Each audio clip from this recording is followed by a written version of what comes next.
Certificate अभी तक नहीं बना है तो आपने बिल्कुल सही वीडियो पर क्लिक किया है। ये वीडियो काफी इंपोर्टेंट है तो एपिसोड में लास्ट तक मेरे साथ बनी रहिए। वेलकम टू सीखो ऑफिशियल शो सरकारी सर्विसेज। बर्थ सर्टिफिकेट बनाने के लिए अब आपको किसी भी सरकारी दफ्तर में चक्कर नहीं काटने पड़ेंगे, क्योंकि अब सरकार ने इसका एक नया पोर्टल लॉन्च कर दिया है जिसके थ्रू अब आप आसानी से अपने बच्चे का बर्थ सर्टिफिकेट बना सकते हैं। इसके लिए आप अपने मोबाइल फोन के गूगल पर टाइप करेंगे CRSORGI, उसके बाद वेबसाइट का जो पहला लिंक आपको दिखाई देगा इस पर आप क्लिक कर देंगे। अब आप देखेंगे सरकार का नया CRS पोर्टल आपकी मोबाइल फोन की स्क्रीन पर ओपन हो चुका है। अब यहाँ पर जो एरो बना हुआ है इस पर आप क्लिक करेंगे तो यहाँ पर आप जनरल पब्लिक के ऑप्शन पर क्लिक करेंगे। अब यहाँ पर आपको सबसे पहले अपना एक रजिस्ट्रेशन करना होता है जिसमें आपकी कुछ पर्सनल डिटेल्स फिल की जाती हैं। रजिस्ट्रेशन करने के दौरान आपको अपने बच्चे की डिटेल्स फिल नहीं करनी है, आपको आपकी खुद की, अगर आप एक पिता है या माता है तो आपको अपनी डिटेल्स यहाँ पे एंटर करके रजिस्ट्रेशन करना होगा। अब आप देखेंगे आपका यहाँ पे रजिस्ट्रेशन सक्सेसफुली हो चुका है। अब लॉगिन करने के लिए आप यहाँ पे लॉगिन वाले बटन पर क्लिक कर देंगे। अब आपका मोबाइल नंबर और इस कैप्चा कोड को यहाँ पे एंटर करके लॉगिन करेंगे। अब आप बर्थ सर्टिफिकेट के इस नए पोर्टल पर लॉगिन हो चुके हैं। अब सबसे ऊपर आप देखेंगे ये 3 लाइंस बनी हुई है, इस पर आप क्लिक करेंगे। अब यहाँ पे बर्थ सर्टिफिकेट वाले ऑप्शन पर जैसे ही आप अपना कर्सर रखेंगे तो कुछ ऑप्शंस ओपन हो जाएंगे जिसमें से आप रिपोर्ट बर्थ वाले ऑप्शन पर क्लिक कर देंगे। अब आप देखेंगे आपके मोबाइल फोन की स्क्रीन पर बर्थ रजिस्ट्रेशन का ये फॉर्म ओपन हो चुका है जिसको आपको 4 स्टेप में कंप्लीट करना होगा, जिसमें आप सबसे पहले स्टेट वाले ऑप्शन पर क्लिक करके आपका स्टेट चूज करेंगे। आप यहाँ पे देखेंगे भारत के सभी स्टेट्स के नाम यहाँ पर शो कर रहे हैं। ये पोर्टल सिर्फ एक ही स्टेट के लिए नहीं है, आप जिस भी राज्य से बिलोंग करते हैं अपना स्टेट चूज करके अपने बच्चे का बर्थ सर्टिफिकेट यहाँ से अप्लाई कर पाएंगे। तो यहाँ से मैं अपना स्टेट चूज कर लेता हूँ। अब इसके बाद आपको आगे चाइल्ड इन्फॉर्मेशन यहाँ पर आपको प्रोवाइड करानी होती है, जिसमें सबसे पहले आपके बच्चे की जन्म तिथि यहाँ पे एंटर करेंगे और फिर इस वाले कॉलम में भी एक बार दोबारा से जन्म तिथि को एंटर करके कंफर्म करेंगे। अब यहाँ पर जन्म का समय एंटर कर देंगे। उसके बाद यहाँ से बच्चे का जेंडर चूज करेंगे। जेंडर चूज करने के बाद अब यहाँ पे आप सिलेक्ट वाले ऑप्शन पर क्लिक करेंगे तो आपको 2 ऑप्शन मिलते हैं, एक रहेगा आधार और दूसरा है EID। तो हम आधार वाले ऑप्शन को चूज कर लेते हैं। अब यहाँ पे बच्चे का आधार कार्ड का नंबर एंटर करना होगा। अब इसके बाद यहाँ पे फर्स्ट नेम में, मिडिल नेम में और लास्ट नेम में आपके बच्चे का नाम एंटर करेंगे। और अगर अभी तक आपके बच्चे का नामकरण नहीं हुआ है तो यहाँ पे आप ऊपर वाले जो बॉक्स बना हुआ है इस पर आप टिक कर देंगे, तो आपको आपके बच्चे का नाम यहाँ पे एंटर नहीं करना होगा।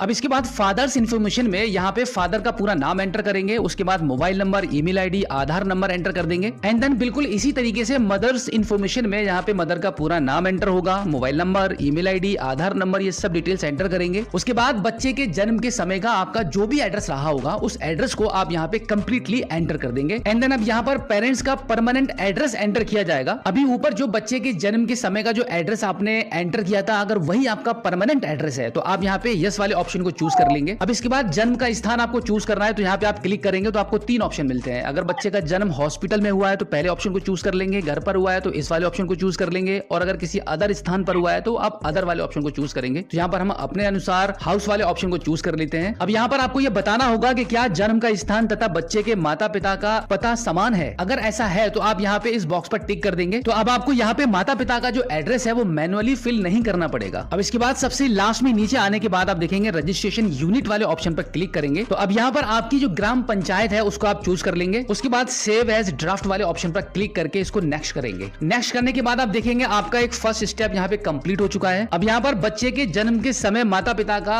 एड्रेस कॉपी करने के लिए इस बॉक्स पर आप टिक करेंगे। अब इसके बाद फादर और मदर की इन्फॉर्मेशन यहाँ पे फिल की जाएगी, जिसमें आप फादर्स रिलीजन वाले ऑप्शन पर क्लिक करके रिलीजन चूज कर लेंगे। उसके बाद यहाँ से एजुकेशन चूज करेंगे एंड देन यहाँ से फादर का ऑक्यूपेशन चूज कर लेंगे। अब बिल्कुल इसी तरीके से यहाँ पे मदर्स इन्फॉर्मेशन भी फिल करेंगे। अब अदर इन्फॉर्मेशन में यहाँ पे आप विवाह के समय माता की जो आयु थी वो आप यहाँ पे एंटर कर देंगे। एंड देन इस कॉलम में संतान के जन्म के समय जो आयु थी वो एंटर करेंगे। अब इस कॉलम में जीवित बच्चों की अब तक की जो संख्या है वो यहाँ पे एंटर करेंगे। अब यहाँ पे type of attention eight delivery वाले ऑप्शन पर क्लिक करेंगे तो आपको 3 ऑप्शन मिलते हैं, यानी कि डिलीवरी के समय किसकी निगरानी में ये डिलीवरी हुई है, जैसे डॉक्टर, नर्स या प्रशिक्षक, मिडवाइफ द्वारा। तो जो भी रहा हो उसको आप यहाँ से चूज कर लेंगे। उसके बाद मेथड ऑफ डिलीवरी को चूज करेंगे और यहाँ पे नॉर्मल वाले ऑप्शन को चूज कर लेंगे। अब यहाँ पर बच्चे का वजन एंटर करेंगे। उसके बाद यहाँ पे ड्यूरेशन ऑफ प्रेगनेंसी यानी कि गर्भावस्था की अवधि हफ्तों में आपको यहाँ पे एंटर करनी होगी। अब इसके बाद यहाँ पर आपको कुछ सपोर्टिंग डॉक्यूमेंट्स अपलोड करने रहते हैं जिनका साइज 8 MB से अधिक नहीं होना चाहिए। सबसे पहले आपको प्लेस ऑफ बर्थ का एड्रेस प्रूफ आपको